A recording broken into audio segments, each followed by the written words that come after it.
Complaint ಕೊಟ್ಟಿರೋದು ನನ್ನ ಹೆಸರು.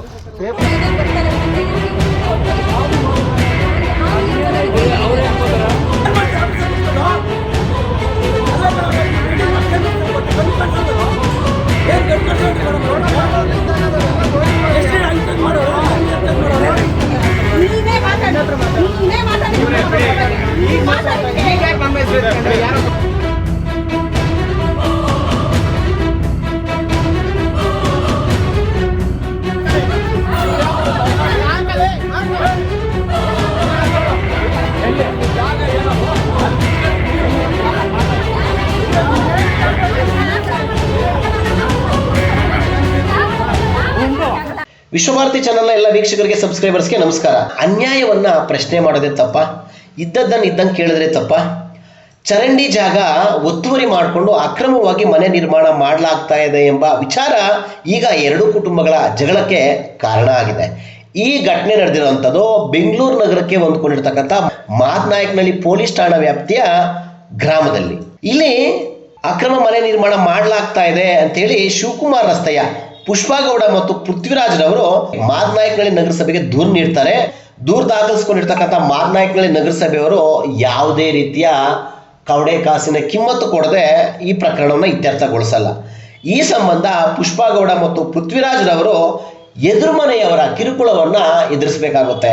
ಇಲ್ಲಿ ಚರಂಡಿ ದಾರಿಯನ್ನ ಒತ್ತುವರಿ ಮಾಡ್ಕೊಂಡಿರ್ತಕ್ಕಂಥ ದಾಳರಾಜು ನಕಲಿ ದಾಖಲೆಗಳನ್ನು ಸೃಷ್ಟಿ ಮಾಡಿ ನಗರಸಭೆಯಿಂದ ದಾಖಲೆಗಳು ಮಾಡ್ಕೊಂಡಿದ್ದಾರೆ. ಹಾಗೇನೆ ದಾಳರಾಜುರವರ ಸಂಬಂಧಿ ಉಮೇಶ್ ಹಾಗೇನೆ ಅವರೆಲ್ಲ ಕುಟುಂಬದವರು ಪುಷ್ಪಗೌಡ ಮತ್ತು ಪೃಥ್ವಿರಾಜ್ ಕುಟುಂಬದ ಮೇಲೆ ಕಿರುಕುಳ ನೀಡ್ತಾರೆ, ಕೈ ಸನ್ನೆ ಮಾಡ್ತಾರೆ, ಕಾಲು ಸನ್ನೆ ಮಾಡ್ತಾರೆ, ಅಸಭ್ಯವಾಗಿ ವರ್ತಿಸ್ತಾರೆ, ಮೊಚ್ಚು ಲಾಂಗು ತೋರಿಸಿ ಬೆದರಿಸ್ತಾರೆ ಅನ್ನೋ ಆರೋಪಗಳು ಸಹ ಕೇಳಿ ಬರ್ತಾ ಇದೆ. ಕಳೆದ 1.5 ವರ್ಷದಿಂದ ಈ ರೀತಿಯ ದಬ್ಬಾಳಿಕೆ, ದೌರ್ಜನ್ಯ, ಕಿರುಕುಳ, ಕೈ ಸನ್ನೆ ಎಲ್ಲವನ್ನ ಎದುರಿಸ್ತಾ ಇದ್ದೀವಿ, ನಮಗೆ ತೊಂದರೆ ಆಗಿದೆ ಅಂತೇಳಿ ಪುಷ್ಪಗೌಡ ಮತ್ತು ಪೃಥ್ವಿರಾಜ್ರವರು ವಿಶ್ವಭಾರತಿ ಮುಂದೆ ತಮ್ಮ ಹಳಲನ್ನು ತೋಡ್ಕೊಂಡಿದ್ದಾರೆ. ಚರಂಡಿ ನೀರು ಹರಿಯುವಂತಹ 2.5 ಅಡಿ ಜಾಗ, ಈ ಜಾಗಕ್ಕೆ ಸಂಬಂಧಪಟ್ಟಂತೆ ನಗರಸಭೆ ಅಧಿಕಾರಿಗಳು ಬರ್ತಾರೆ, ನೋಡ್ತಾರೆ, ಹೋಗ್ತಾರೆ, ಸಮಸ್ಯೆ ಮಾತ್ರ ಬಗೆಹರಿತಾ ಇಲ್ಲ. ಒತ್ತುವರಿ ಮಾಡ್ಕೊಂಡಿದ್ರೆ ಯಾರು ಒತ್ತುವರಿ ಮಾಡ್ಕೊಂಡಿದ್ದಾರೆ ಅವ್ರ ಮೇಲೆ ಕ್ರಮ ಜರುಗಿಸ್ಬೇಕಲ್ಲ. ಅಧಿಕಾರಿಗಳನ್ನ ಕೈ ಕಟ್ಟಾಕಿರ್ತಕ್ಕಂತಹ ಬಲಾಢ್ಯರು ಯಾರು, ಸಂಘಟನೆಯವರ, ಪಕ್ಷದವರ, ಯಾರು ಏನು ಅಂತ ಗೊತ್ತಾಗಬೇಕಿದೆ. ಮತ್ತೊಂದು ಅಂಶ ಏನಂದ್ರೆ ಪೃಥ್ವಿರಾಜ್ರವರ ಚಿಕ್ಕತಾತ ಆಗಿರ್ತಕ್ಕಂಥ ಜೈರಾಮುರವರು ಈ ಸಮಸ್ಯೆನ ಬಗೆಹರಿಸಬೇಕು. ಜೈರಾಮುರವರೇ ಸಮಸ್ಯೆನ ಇತ್ಯರ್ಥ ಮಾಡಲಿಕ್ಕೆ ಮುಂದಾಗ್ತಾ ಇಲ್ಲ. ಪೃಥ್ವಿರಾಜ್ರವ್ರಿಗೂ ಮತ್ತು ಜೈರಾಮ್ ನಡುವೆ ಇರ್ತಕ್ಕಂಥ ವೈಮನಸ್ಸು ಈ ಸಮಸ್ಯೆ ಮತ್ತಷ್ಟು ಜಾಸ್ತಿ ಆಗ್ಲಿಕ್ಕೆ ಕಾರಣ ಆಗ್ತಾ ಇದೆ ಅನ್ನೋ ಅನುಮಾನನೂ ಸಹ ಪೃಥ್ವಿರಾಜ್ ಮತ್ತು ಪುಷ್ಪಗೌಡರದ್ದು. ಕರುನಾಡ ಕೇಸರಿ ಎಂಬ ಡಿಜಿಟಲ್ ಚಾನೆಲ್ನಲ್ಲಿ ಸುಳ್ಳು ಸುದ್ದಿ ಪ್ರಸಾರ ಆಗಿದೆ ಅಂತೇಳಿ ಪುಷ್ಪಗೌಡ ಆರೋಪಿಸಿದ್ದಾರೆ. ತನ್ನ ಖಾಸಗಿ ವಿಚಾರಗಳ ಬಗ್ಗೆ ಸುಳ್ಳು ಸುದ್ದಿ ಪ್ರಸಾರ ಆಗಿದೆ ಅಂತೇಳಿ ಪುಷ್ಪಗೌಡ ಮಾದನಾಯಕನಹಳ್ಳಿ ಪೊಲೀಸ್ ಠಾಣೆಗೆ ದೂರು ನೀಡಿದ್ದಾರೆ. ಈಗಾಗಲೇ ದಾಳರಾಜುರವರ FIR, ಈಗ ಪುಷ್ಪಗೌಡ ಮತ್ತು ಅವರ ಕುಟುಂಬದ ದೂರು. ಮಾದನಾಯಕನಹಳ್ಳಿ ಪೊಲೀಸರು ಸಮಗ್ರ ತನಿಖೆ ನಡೆಸಿ ಯಾರಿಗೆ ಅನ್ಯಾಯ ಆಗಿದೆ ಅವರಿಗೆ ನ್ಯಾಯ ಕೊಡಿಸುವಂತ, ಯಾರಿಂದ ತೊಂದರೆ ಆಗಿದೆ ಅವರಿಗೆ ಕಾನೂನಿನಡಿ ಶಿಕ್ಷೆ ಕೊಡಿಸುವಂತ ಪ್ರಾಮಾಣಿಕ ಪ್ರಯತ್ನ ಮಾಡಿದಾಗ ಈ ಪ್ರಕರಣಕ್ಕೆ ತಿಲಾಂಜಲಿ ಆಡಬಹುದು. ಈ ಎಲ್ಲ ವಿಚಾರಗಳ ಬಗ್ಗೆ ಪುಷ್ಪಗೌಡ, ಪೃಥ್ವಿರಾಜ್ ಅವರ ಕುಟುಂಬ ಏನ್ ಹೇಳ್ತಾರೆ, ಅಕ್ಕಪಕ್ಕ ಮನೆಯವರು ಏನು ಆರೋಪ ಮಾಡ್ತಾರೆ, ಬನ್ನಿ ಕೇಳೋಣ. ನಮಗೆ ಅನ್ಯಾಯ ಆಗಿರೋದು ಈ ನ್ಯೂಸು ಚಾನಲ್ ಒಂದಿದೆ, ಅವರಿಂದ ತುಂಬ ಅನ್ಯಾಯ ಆಗಿದೆ. ಯಾವ ಚಾನಲ್ ಅದು? ಕರುನಾಡ ಕೇಸರಿ ಕನ್ನಡ ನ್ಯೂಸ್ ಚಾನಲ್ ಅಂತ. ಯಾರು ಮಾಲೀಕ? ಯಾರು ಮಾಲೀಕ ಹೆಸರು ಗೊತ್ತಿಲ್ಲ. ಯಾವ ವ್ಯಕ್ತಿ, ಯಾರು ಗಾಯಗೊಂಡಿರೋ ವ್ಯಕ್ತಿ ಏನು ಹೇಳಿದ್ದಾರೋ ಅದನ್ನು ಪ್ರಸಾರ ಮಾಡಿದ್ದಾರೆ, ಅವ್ರ ತಾಯಿ ಏನು ಹೇಳಿದ್ದಾರೋ ಅದನ್ನು ಹಾಗೆ ಪ್ರಸಾರ ಮಾಡಿದ್ದಾರೆ. ಕೆಲವೊಂದು ಪತ್ರಿಕಾ ಧರ್ಮ ಇದೆ. ಒಂದು ಹೆಣ್ಣಿನ ಬಗ್ಗೆ ಮಾತಾಡ್ಬೇಕಾದ್ರೆ ಅದನ್ನು ಎಷ್ಟು ಹಾಕಬೇಕು, ಏನಾಗಬೇಕು. ಈಗ ಗಾಯಗೊಂಡಿರೋ ವ್ಯಕ್ತಿಯ ತಾಯಿ ಇನ್ನೊಂದು 1000 ಸುಳ್ಳು ಹೇಳ್ಬೋದು, ಸತ್ಯ ಹೇಳ್ಬೋದು. ಅದನ್ನು ವಿಮರ್ಶಿಸಿ ಮಾಡಬೇಕಾದಂಥ ಕರ್ತವ್ಯ ಪತ್ರಿಕಾ ಧರ್ಮದ ಕರ್ತವ್ಯ. ಆ ಕರ್ತವ್ಯನ ಅವರು ಸರಿಯಾಗಿ ಮಾಡಿಲ್ಲ. ಮತ್ತು ಕೆಲವೊಂದು ಕಮೆಂಟ್ಗಳನ್ನ ಡಿಲೀಟ್ ಮಾಡ್ತಾರೆ. ನಮ್ಮ ಪರವಾಗಿ ಹಾಕಿರೋಂಥ ಕೆಲವು ಕಮೆಂಟ್ಗಳನ್ನ ಡಿಲೀಟ್ ಮಾಡ್ತಾರೆ. ಅದು ವೈಯಕ್ತಿಕ ನೇರವಾಗಿ ಸೋಷಿಯಲ್ ಮೀಡಿಯಾದಲ್ಲಿ ಒಂದು ಹೆಣ್ಣು ಬಗ್ಗೆ ತೇಜೋವಧೆ ಮಾಡ್ತಾ ಇದ್ದಾರೆ, ಟಾರ್ಗೆಟ್ ಮಾಡ್ತಾ ಇದ್ದಾರೆ ಆ ಪತ್ರಿಕೆಯವರು. ಬಿಡ್ಬೋದಿತ್ತಲ್ಲ, ಯಾರ್ಯಾರು ಏನು ಕಮೆಂಟ್ ಹಾಕ್ತಾರೋ ಅದನ್ನೆಲ್ಲ ಬಿಡ್ಬೋದಿತ್ತು, ನಮ್ಮನ್ನು ಕೇಳ್ಬೋದಿತ್ತು. ನಾವು ಫೋನ್ ಮಾಡಿ ಕೇಳಿದ್ದೀವಿ, ನಿಮಗೆ ಬೇಕಾದ್ರೆ ರೆಕಾರ್ಡ್ ಕೊಡ್ತೀವಿ, ನೀವು ಮಾಡ್ತಾ ಇರೋದು ಸರಿ ಇಲ್ಲ ಅಂತ ಕೇಳಿದ್ದೀವಿ. ಅವ್ರು ಅದನ್ನು ಮಾಡ್ತಾ ಇದ್ದಾರೆ. ಇನ್ನು ಆ ತಾಯಿ ಬಗ್ಗೆ ನಾನೇನು ಮಾತಾಡಲ್ಲ, ಯಾಕಂದರೆ ವಯಸ್ಸಾಗಿದೆ, ಹೆಂಗಸರು ಬೈಕೊಳೋದು ಸಹಜ. ಇವರು ಬೈತಾರೆ, ಅವರು ಬೈತಾರೆ, ಅದನ್ನು ನಾನು ಮಾತಾಡಲ್ಲ. ಅದನ್ನು ಕೊಡಬೇಕಾಗಿದ್ದು ಪತ್ರಿಕೆಯವ್ರ ಕರ್ತವ್ಯ. ಅವ್ರು ಅದನ್ನು ಮೀರಿದ್ದಾರೆ. ಅದನ್ನು ಜನ ನೀವೇ ತೀರ್ಮಾನ ಮಾಡಿ, ಯೋಚನೆ ಮಾಡಿ. ಆ ವ್ಯಕ್ತಿ ಬಂದು ತುಂಬ ಅಸಭ್ಯವಾಗಿ ನಡ್ಕೊತಾ ಇದ್ದ, ಉಮೇಶ್ ಆತನಿಗೆ ತುಂಬ ವಾರ್ನಿಂಗ್ ಮಾಡಿದ್ದು. ಇದಕ್ಕೂ ದಾಳರಾಜ್ಗೂ ಅವ್ರಿಗೂ ಕೇಸ್ಗೂ ಸಂಬಂಧ ಇಲ್ಲ. ಇದನ್ನು ನಾವು ಅವನು ವೈಯಕ್ತಿಕವಾಗಿ ನಡ್ಕೊತಾ ಇದ್ದಿದ್ದರಿಂದ ಕೇಳೋದಕ್ಕೆ ಹೋಗಿದ್ದು. ಅವನಿಗೆ ಏನಪ್ಪ ಮಾಡ್ತಿದ್ಯಾ ನೀನು, ಯಾಕೆ ಇಲ್ಲಿದೆಯಾ, ನೀನು ಇಲ್ಲಿರಬೇಡ ಅಂತ ನಾನು ಹೇಳಿದೆ. ಅದೊಂದು ಮಾತ್ರ ನಮ್ಮ ಕ್ಯಾಮ್ರಾ ವಾಯ್ಸಲ್ಲಿ ರೆಕಾರ್ಡ್ ಆಗಿದೆ. ಕೇಳಿದೆ. ಅದಾದಮೇಲೆ ಅವನು ನನ್ನನ್ನು ದಾಳಿ ಮಾಡೋಕ್ಕೆ ಬಂದ. ನಾವು ತಳ್ಳಾಟ ಹೊಡೆದಾಟ ಆಯಿತು ಸಣ್ಣದಾಗಿ. ಆಮೇಲೆ ಅವನು ದೂರ ಓಡೋಗಿ ಕಲ್ಲು ತೊಗೊಂಡೆಸ್ದ. ಆ ಕಲ್ಲು ಬಂದು ನನ್ನ ಮನೆ ಬಾಗಿಲಿಗೆ ಬಿದ್ದಿದೆ. ಅದನ್ನು ನೋಡ್ತಾ ಇದ್ದಂಥವ್ರು ಒಬ್ರು ಇದ್ದಾರೆ. ಆ ಕಲ್ಲು ಬಿದ್ದಾಗ ನಂತರ ಆಗಿದ್ದೇನು ಅಂತ ಅವ್ರ ಸಾಕ್ಷಿನೂ ಇದೆ. ಆಮೇಲೆ ಅವನು ನನ್ನ ಗೌತಮ್ ಮಗ ಹೋಗಿ ಅವನ್ನ ಹಿಡಿಯೋದಕ್ಕೆ ಹೋದಾಗ ಅವನನ್ನು ಕೈಯಿಂದ ತಪ್ಪಿಸ್ಕೊಂಡು ಹೋಗಿ ಒಂದು ದೊಣ್ಣೆ ತೊಗೊಂಡ. ನಾನು ಅದನ್ನು ತಡೆಯೋದಕ್ಕೆ ಹೋದೆ. ಇವನನ್ನು ತಡೆಯೋಕ್ಕೆ ಹೋದೆ. ಅವನು ಬೀಸ್ತಾ ಅವನ ಬೆನ್ನಿಗೆ ಬಿತ್ತು. ಹಾಗೂ ನಾನು ತಡೆಯೋಕ್ಕೆ ಹೋದೆ. ಹಿಂದೆ ಬತ್ತಿದ್ದವ್ರನ್ನ ತಡೆಯೋಕ್ಕೆ ಹೋದೆ, ಮುಂದೆ ಹೋಗ್ಬಿಡಿ ಬೀಳುತ್ತೆ ಅಂತ. ಆದರೆ ನಾನು ತಿರುಗೋದ್ರೊಳಗೆ ನನ್ನ ಮಕ್ಕಕ್ಕೆ ಹೊಡೆದ್ಬಿಟ್ಟ. ನಾನು ಅಂದ್ಕೊಂಡಿರಲಿಲ್ಲ ನನಗೂ ಹೊಡಿತಾನೆ ಅಂತ. ಹೊಡೆದ, ನನಗೆ ತಲೆ ಸುತ್ತ ಬಿತ್ತು. ಆನಂತರ ಜನ ಅವ್ರು ನಿರ್ಧಾರ ಮಾಡಿದ್ರು. ಜನ ಎಲ್ಲ ಸೇರಿದ್ರು. ಅಲ್ಲಿ ಅದು ಗ್ರೌಂಡ್ ಆಗಿದ್ದರಿಂದ, ವಾಲಿಬಾಲ್ ಗ್ರೌಂಡ್ ಆಗಿದ್ದರಿಂದ ಮಾಡಿದ್ರು ಜನ. ಆಮೇಲೆ ಕೇವಲ ನಾವು 3 ಜನ ಇವರೆಲ್ಲರನ್ನೂ ಬಿಡಿಸ್ತಾಯಿದ್ರು. ಪುಷ್ಪಗೌಡ ಅವ್ರನ್ನ ಹೊಡೆಯೋರನ್ನ ಬಿಡಿಸ್ತಾಯಿದ್ರು, ನನ್ನನ್ನು ಬಿಡಿಸ್ತಾಯಿದ್ರು. ಯಾಕಂದ್ರೆ ನನಗೂ ಜ್ಞಾನ ಬಂದಿತ್ತು, ನಾನು ಹೋಗಿ ಹಿಡ್ಕೊಂಡಿದ್ದೆ. ಎಲ್ಲರನ್ನೂ ಬಿಡಿಸ್ತಾಯಿದ್ರು. ಆದರೆ ಅವ್ರನ್ನೇ A1 ಮಾಡಿದ್ದಾರೆ. ಕೇಳ್ದನು ನಾನು, ಮಾತಾಡ್ದನು ನಾನು ಒಬ್ಬ ದಲಿತ ಜನಾಂಗದವನು. ಅಂಬೇಡ್ಕರ್ ಅವರ ಹುಟ್ಟಿದಂಥ ಉತ್ತಮ ಜಾತಿಯಲ್ಲಿ ಹುಟ್ಟಿದವನು. ನಾನಾ ಜಾತಿಯಲ್ಲಿ ಹುಟ್ಟಿದ್ದಕ್ಕೆ ನನಗೆ ಹೆಮ್ಮೆ ಇದೆ. ಸರ್, ನನ್ನ ಹೆಸರು ಪುಷ್ಪಗೌಡ ಅಂತ. ನಾವಿರೋದು ಮಾದನೇಕನಹಳ್ಳಿಲಿದ್ದೀವಿ.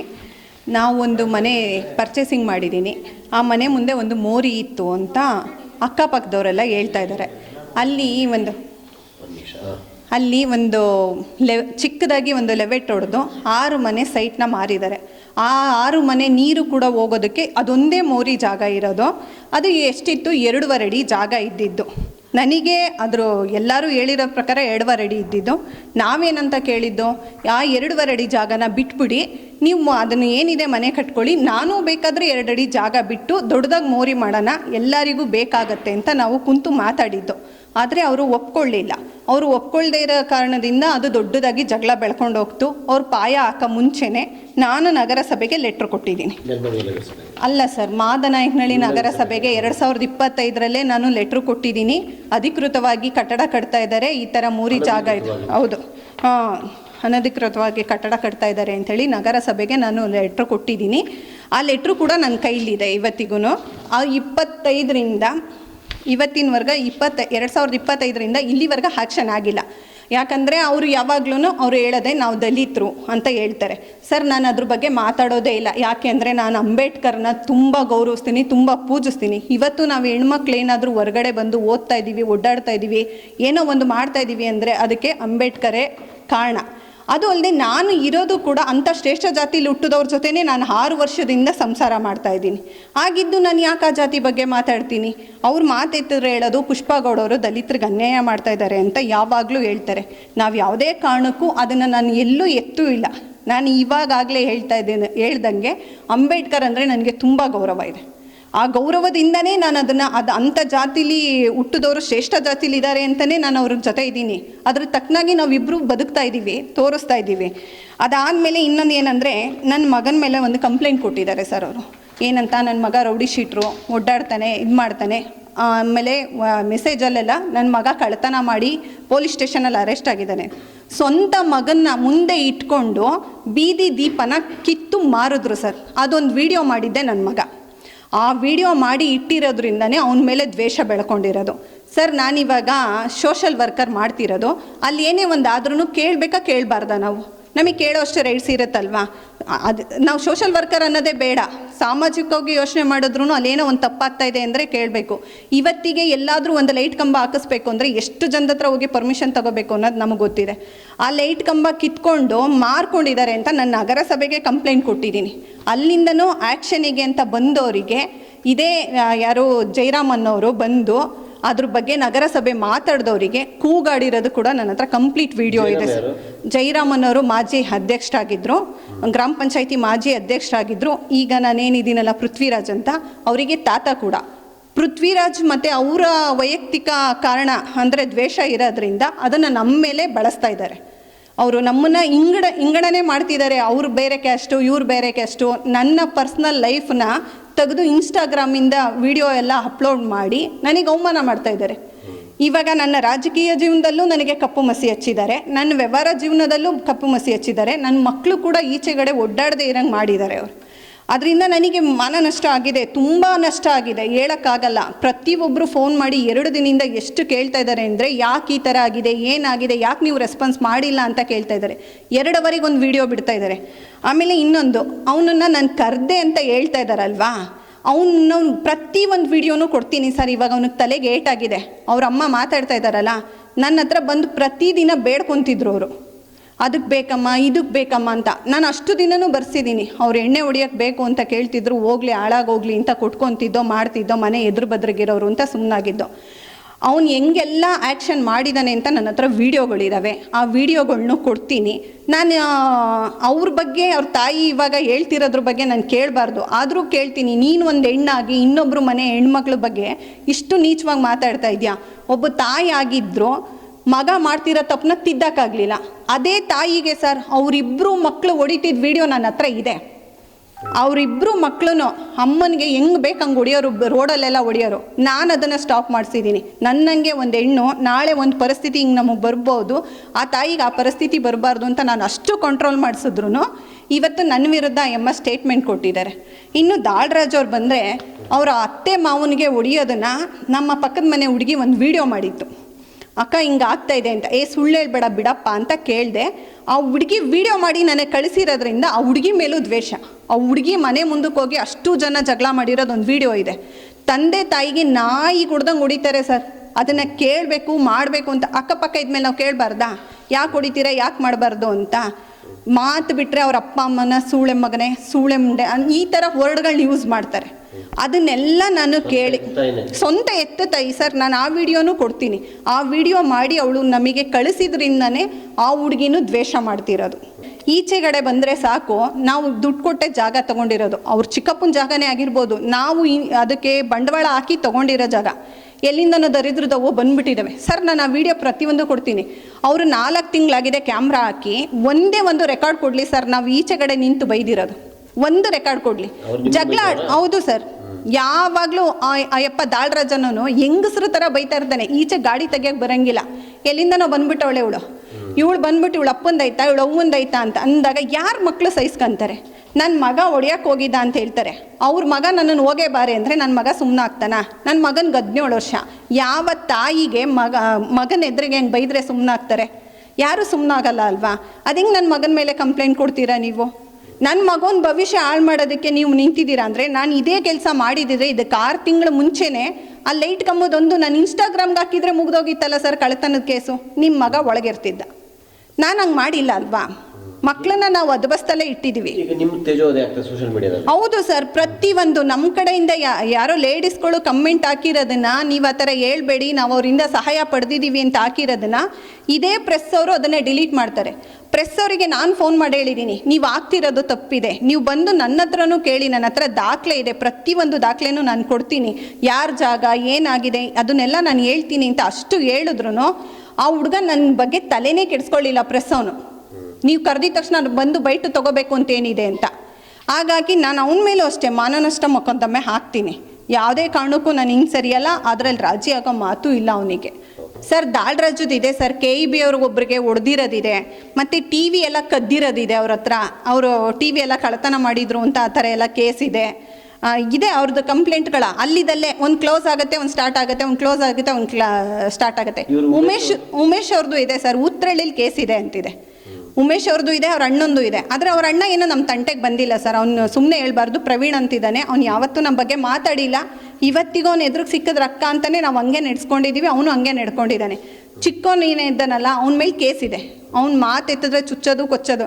ಇವತ್ತು ನಾವು ಕೇಳಿದ್ದೇನು, ನಮ್ಮ ಮನೆ ಮುಂದೆ ಕುತ್ಕೋಬೇಡಪ್ಪ, ನಿನ್ನ ಮನೆ ಕಡೆಗೆ ಹೋಗು ಅಂತ ಕೇಳಿದ್ದು. ಅವನೇ ಫಸ್ಟ್ ಕೈ ಮಾಡಿದ್ದು. ಬಂದು ಯಾರನ್ನು ಬೇಕಾದರೂ ಸ್ಪಾಟಲ್ಲಿ ಚೆಕ್ ಮಾಡ್ಕೊಳ್ಳಿ. ಈಗ ಏನೋ ಕೈ ಸನ್ನೆ ಕಾಲ್ ಸನ್ನೆ ಸರ್ ಅದೆಲ್ಲ ಇದೆ ನನ್ನ ಹತ್ರ, ಅದೆಲ್ಲ ವಿಡಿಯೋ ಇದೆ. ಅಷ್ಟು ವಿಡಿಯೋನು ನಾನು ಕೊಡ್ತೀನಿ. ಅಲ್ಲ ಉಮೇಶ್ ಅನ್ನೋರದು, ಉಮೇಶ್ ಅನ್ನೋರು ಆ ಕೈ ಸನ್ನೆ ಮಾಡಿರೋದು, ಬಾಯಿ ಸನ್ನೆ ಮಾಡಿರೋದು, ಅವ್ನು ಆ್ಯಕ್ಷನ್ ಮಾಡ್ತಿದ್ದಿದ್ದು, ಯಾರೇನು ಕಿತ್ಕೊಂತಾರೆ ಅಂತ ಅಂತಿದ್ದು ಅದೆಲ್ಲ ಇದೆ ಸರ್. ವಿಕೃತನೇ, ಒಂದು ಸ್ವಲ್ಪ ಗಾಂಜಾ ಪಾರ್ಟಿ ಅವನು. ಅದನ್ನು ನನಗೆ ಸಿಕ್ಕಿದ್ರೆ ಅದನ್ನು ಕೊಟ್ಬಿಡ್ತಿದ್ದೆ. ಅವ್ನು ಗಾಂಜಾ ಪಾರ್ಟಿ. ಅದನ್ನು ನಾನು ಬೇಕಾದ್ರೆ ಪ್ರೂವ್ ಮಾಡಿಸ್ತೀನಿ ಸರ್. ನನ್ನ ಹತ್ರ ಪ್ರತಿಯೊಂದಕ್ಕೂ ದಾಖಲೆ ಇದೆ, ನಾನು ಪ್ರೂವ್ ಮಾಡಿಸ್ತೀನಿ ಅವ್ರು ಕೇಳಿರೋದಕ್ಕೆ. ಈಗ ನಿಮಗೆ ನ್ಯಾಯ ಸಿಗಬೇಕು. ಹೌದು, ಖಂಡಿತ ನನಗೆ ನ್ಯಾಯ ಬೇಕು ಸರ್. ಸರ್ ಖಂಡಿತ ಇವಾಗ ಹಾಕ್ಬೇಕು ಅಂತ ಅಂದ್ಕೊಂಡಿದ್ದೀವಿ. ಯಾಕೆ ಇಷ್ಟು ದಿನ ಅಂದರೆ ಒಂದೊಂದೇ ಕಂಪ್ಲೇಂಟ್ ಬಂದಂಗೆ ನಾವು ಹೋಗಿ ಕಂಪ್ಲೇಂಟ್ ಕೊಟ್ಟಿದ್ದೀವಿ. ಪೊಲೀಸ್ ಸ್ಟೇಷನಲ್ಲಿ ಏನಂದರು, ಬೇಡಮ್ಮ ಸುಮ್ಮನೆ ಆ ಹುಡುಗನ ಜೀವನ, ಮಗ ಒಂದು ಕಳ್ಳತನದ ಮೇಲೆ ಸಿಗಾಕಂತಾನೆ, ರೌಡಿ ಶೀಟರ್ ಅಂತ ಹಾಕಿದ್ರೆ ಒಂದು ಫ್ಯಾಮಿಲಿನೇ ಒಳಗೆ ಹೋಗ್ಬಿಡುತ್ತೆ, ಬೇಡ ವೆಯ್ಟ್ ಮಾಡು ಅಂತ ಅವ್ರು ಹೇಳಿದರು ನನಗೆ ಪೊಲೀಸ್. ಹಾಂ ಅಲ್ಲ ಸರ್, ಹಂಗಂತ ಹೇಳೋಕ್ಕಾಗಲ್ಲ. ಯಾಕಂದರೆ ಪೊಲೀಸವ್ರು ಏನಾದರೂ ಮಾತಾಡ್ಬಿಟ್ರೆ ಪುಷ್ಪಗೌಡನಿಗೂ ಪೊಲೀಸವ್ರಿಗೂ ಏನೋ ಇದೆ, ಹಾಗಾಗಿ ಸಪೋರ್ಟ್ ಮಾಡ್ತಾರೆ ಅಂತ ಪ್ರಚಾರ ಮಾಡಿದ್ದಾರೆ. ಈಗಾಗಲೇ ವಿಡಿಯೋದಲ್ಲಿ ಹಂಗೆ ಹೇಳಿರೋದು. ನಗರಸಭೆಯವ್ರು ಬಂದು ಕೇಳಿದ್ದಕ್ಕೆ ಪುಷ್ಪಗೌಡ ಅವರು ಒಂದು ಫೋನ್ ಮಾಡಿದ್ರೆ ಅವ್ರು ಬರ್ತಾರೆ. ನ್ಯಾಯ ಕೇಳೋದಕ್ಕೆ ಯಾರಾದ್ರೇನು ಸರ್? ನಾನು ಹೇಳ್ತಿರೋದು, ನಾನು ಒಬ್ಬಳೇ ಏನು ಫೋನ್ ಮಾಡಲ್ಲ, ಅಲ್ಲಿರೋರೆಲ್ಲ ಫೋನ್ ಮಾಡ್ತಾರೆ, ಎಲ್ಲರೂ ದೂರ್ತಾರೆ. ಫ್ಯಾಮಿಲಿ ಮಾತ್ರ ಒಗ್ಗಟ್ಟಾಗಿ ಹೋಗ್ತಾರೆ. ಯಾರಿಗೆ ಸಮಸ್ಯೆ ಆಗುತ್ತೆ ಅವ್ರನ್ನ ಮಾತ್ರ ಯಾರನ್ನೂ ಕರೆಯಲ್ಲ. ಅವ್ರ ಕೈಲಿ ಒಂದು ಸೈನು ಇವತ್ತಿನವರೆಗೆ ಹಾಕಿಸ್ಕೊಂಡಿಲ್ಲ. ನನ್ನ ಮಗನ ಮೇಲೆ ನನ್ನ ಮೇಲೆ ಜಿಡ್ಡಿಡ್ದಿವ್ರೆ ಸರ್. ಅವ್ನು ದಾಲ್ರಾಜನ ಹೆಂಡತಿ, ಅದು ವಿಡಿಯೋಗಳೈತೆ. ಬಂದು ನಾನು ವರ್ಷಕ್ಕೂ ಇದು ಅರಿಶಿನ ಕುಂಕುಮ ಇಕ್ಕಂಗಿಲ್ಲ, ಮಾಟ ಮಂತ್ರ ಮಾಡಿಸ್ತಾಳೆ ಅನ್ನೋದು, ಕಟ್ಟೆ ಹಾಕವನೆ, ನೀರೆಲ್ಲ ಫುಲ್ಲು ನಮ್ಮ ಮನೆ ಮುಂದೆನೇ ನಿಂತದೆ, ಮಳೆ ನೀರು. ಇನ್ನೊಂದು ಮೊನ್ನೆ ಅವನ ಹೆಂಡತಿ ಏನು ಹೇಳ್ತಾಳೆ, ಪಾರ್ವತಮ್ಮನ ಮನೆ ಮೇಲೆ ಕೇಸ್ ಹಾಕ್ತೀನಿ, ಲಾಯರ್ ಹತ್ರ ಮಾತಾಡಿದ್ದೀನಿ. 25 ವರ್ಷ ನಾನು ಮನೆ ತಗೊಂಡು ಸರ್. 25 ವರ್ಷದಾಗ ನಡೀತೈತೆ ಈಗ ನನ್ನ ಮನೆ ತಗೊಂಡು. 4 ಕೈಯಿಂದ ನಾನು ಮನೆ ತಗೊಂಡಿರೋದು. ಆಸ್ತಿ ಅವ್ರದ್ದೇ ಇರ್ಬೋದು, ಆದರೆ ನಾನು ಅವ್ರ ಕಡೆಯಿಂದ ತಗೊಂಡಿಲ್ಲ, 4 ಕೈಯಿಂದ ತಗೊಂಡಿರೋದು. ಈಗ ಉಮೇಶ್ ಮತ್ತು ದಾಲ್ರಾಜ್ ಕಡೆ ನಿಮ್ಗೆ ತೊಂದರೆ ಆಗ್ತಾ ಇದೆಯಾ? ಫುಲ್ಲು ತೊಂದರೆ. ನಾನು ತಲೆಗೆ ಹಾಕೋನಲ್ಲ, ಯಾಕಂದ್ರೆ ಅವ್ರು ಚಿಕ್ಕವರು, ನಾನು ದೊಡ್ಡೋಳು, ಸ್ವಲ್ಪ ಅಡ್ಜಸ್ಟ್ ಮಾಡ್ಕೋಬೇಕಂತ ನಾನು ತಲೆ ಬಗ್ಸ್ಕೊಂಡು ಹೋಗ್ತೀನಿ. ಮಾತಕ್ಕೆ ಮುಂಚೆ ಪಾರ್ವತಮ್ಮನ ಮಗ 6 ತಿಂಗಳಾಯ್ತು ಸರ್ ನಾನು ಸೊಸೆ ಅಂತಂದು. ನಾನು ಗಾರ್ಮೆಂಟ್ಸ್ಗೆ ಹೋಗ್ತೀನಿ. ಮಧ್ಯಾಹ್ನ ಹೊತ್ತು ಆ ಹುಡುಗ ಬೆಳಗ್ಗೆ ಹೋಗ್ತಾನೆ, ನಾನು 9 ಗಂಟೆ ಹೋಗಿ ಆ ಹುಡುಗಿ ಮೇಲೆ ಯಾಕೋ ಬಾಕಲಂತ ಜಗಳ ಮಾಡಬೇಕು. ದಾಲ್ರಾಜ್ ಹೆಂಡತಿ ಐತೆ ರೀ, ವಿಡಿಯೋ ಕಳಿಸ್ತೀನಿ. ಇಲ್ದಿರೋ ಟೈಮಾಗ ಆ ಹುಡುಗಿಗೆ ಹೆಚ್ಚು ಕಮ್ಮಿ ಆದರೆ ನಾನು ನನ್ನ ಮಗ ಹೋಗಿ ಜೈಲು ಕೂತ್ಕೋಬೇಕಾ? ಹೆಣ್ಮಗು ತೊಂದರೆ. ನನ್ನ ಹೆಣ್ಮಕ್ಳು ಕೊಟ್ಟಿರೋ ತಮಿಳ್ನಾಡು ಬರೋಕಾಯ್ತದೆ ಸರ್. ಅವರು ಮಾತೆತ್ತಿದ್ರೆ ನಾನು ನನ್ನ ಮಗನ್ನೇ ಹೇಳಿದ್ದು, ಕೇಸ್ ಹಾಕ್ತೀನಿ ಅಂತ ಹೇಳ್ತಾರೆ. ಕೇಸ್ ಹಾಕು. ತೊಂದರೆ ಆಗೋದು ಫುಲ್ಲು ದಾಲ್ರಾಜಿನ ಹೆಂಡತಿಯಿಂದ ಸರ್. ನಮಗೆ ಫುಲ್ಲು ತೊಂದರೆ. ನಮ್ಮನ್ನ ಅಲ್ಲಿ ಇಟ್ಕೋಬಾರ್ದು, ನಮ್ಗಿಲ್ಲಿ ಕಮ್ಯುನಿಕೇಷನ್ ಕಮ್ಮಿ ಆಗೋಯ್ತು ಅಂತ ಅವ್ರಿಗೆ ತಲೆನಾಗ ತುಂಬ್ಕೊಬಿಟ್ಟಾರೆ. ಈಗ ನ್ಯಾಯ ಸಿಗ್ಬೇಕು.